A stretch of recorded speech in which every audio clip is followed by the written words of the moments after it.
Get excited. Miss Kim's coming live at you from Hair Academy.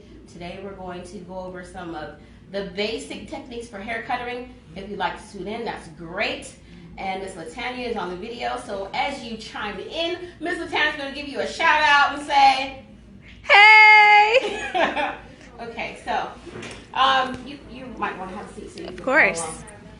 For those who are graduate students or are preparing for state board, some of the things that, or even active students, some of the things that I want to stress on when you're preparing for the board is the handling of your tools. Make sure that when you go to take your exam, that you're holding your tools properly. What I'm noticing a lot while the students are cutting out on the floor is the mishandling of tools. We want to make sure that you are wearing them properly. So you want to put your hand in and your pinky goes on the tang, and then your thumb goes into this movable blade here, and then your two fingers go on the top, and of course your finger goes inside the ring part. Are you with me? So at that time, that's the only way you're supposed to be handling your tools. So in the event you need to pick up your comb, that you can keep your comb and your shears in your hand at the same time. Okay? Once you put your tools down and you're at the board, you're indicating to the rater that you're finished. So unless you're not finished, or if you are finished, fine, put your tools down. But if not, make sure that you keep them in the same hand at all times and cross them over. Okay, so for state board purposes, we are using the PSI guide. The PSI guide is downloadable on the Prometric site. It's public information, it's no mystery, but what you do need to know is what the contents are. We're going over our haircut today. So for state board, you're allowed 40 minutes for this haircut. You're required to do a 90-degree layered haircut. It's a uniform cut, which means it's the same in all directions. And you are required to follow the procedure criteria and your safety criteria. You have 1 point for each. So in the bulletin it states what degree you have to cut, what your timing is, and also what your safety is all listed here. So make sure that you know what it is you need to do before you go take your exam. If you need the assistance, call me, inbox me, get excited. All right, so the reference that we're using, our text, we're using the Milady Standard textbook. There is a new edition, but we are using this 2000 and I believe it's 13 edition of Milady. Maybe, maybe not. Either way, it doesn't matter because guess what? Our students passed the exam, so we're really excited about that. So what we need to talk about today are the principles of hair cutting. You cannot cut if you don't know where you're going. Are you with me? We're with you. Say yes. Yes. Okay. You have to know where you're starting, your starting point is, and what the finish line is. So once you determine those things, then there's a strategic plan of attack for implementing your haircut at all times. So whether this is a what I call a hairstyle interpretation. Your client comes in with a photograph or something on their phone and I want you to cut my hair like this. There's a strategic plan of attack for that cut.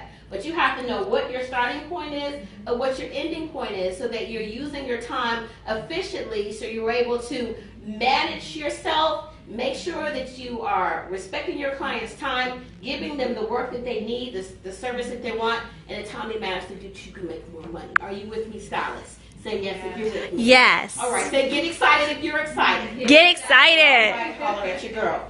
Holla. So this, our head, is considered our head form or our head shape. Now we have to make sure that every client has a different head form or head shape. So take that into consideration when you're styling your client. And you're having a consultation with your client. And if you know that it's something that's not visually pleasing for your client, it's okay to suggest alternatives for your customer. They'll appreciate you for that. That's why you're the licensed professional. Yes? Yes. All right, get excited.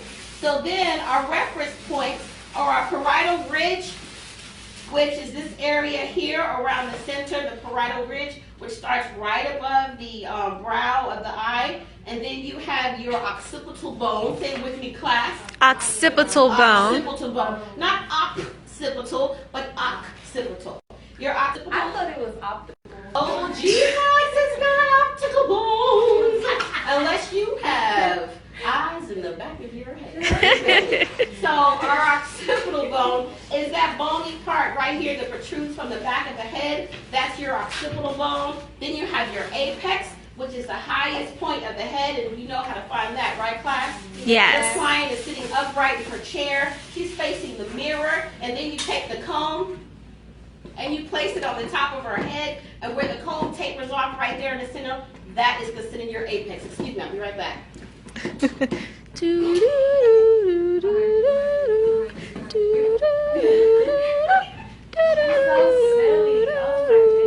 I'm back. Awesome.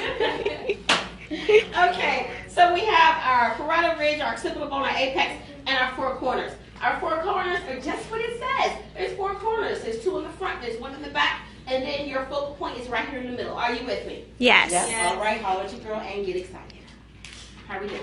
Good. What's our time? Do we have time here? We're at 6 minutes. Okay. 6 It's minutes. just counting, 6 so minutes. 6 minutes. I don't think there's a I max. just wanted to let you all know that Keita is not going to make it today. Keita. Oh, Brown. She called to let me know. Are we still alive? She ain't called. We are still live. Okay, sorry. I'm back. She just called me. The next thing we're going to talk about is our crown. We all reference our crown. Our clients reference our crown. The nape area, I get really excited when our customers and our clients are talking professional terms. You know what that means? What does that mean? That means they're listening to us. Mm-hmm. Yep. Right? You're paid for this education. So use it. It's not, oh, I want my hair cut like this, over here, right here, down here, around there. No, I want it tapered in the crown area, a little bit shorter in the nape, and I want my hair in the fringe area to be, swoop over the eye. Get excited. Are you with me? Yes. All right. So, we're going to take a small break, and we'll be right back. Awesome. How do you do that? Shout out to all the people. Hey. Do we have any viewers? We do have viewers. Yeah, we have you. Oh, look at her. Excited. They even left comments.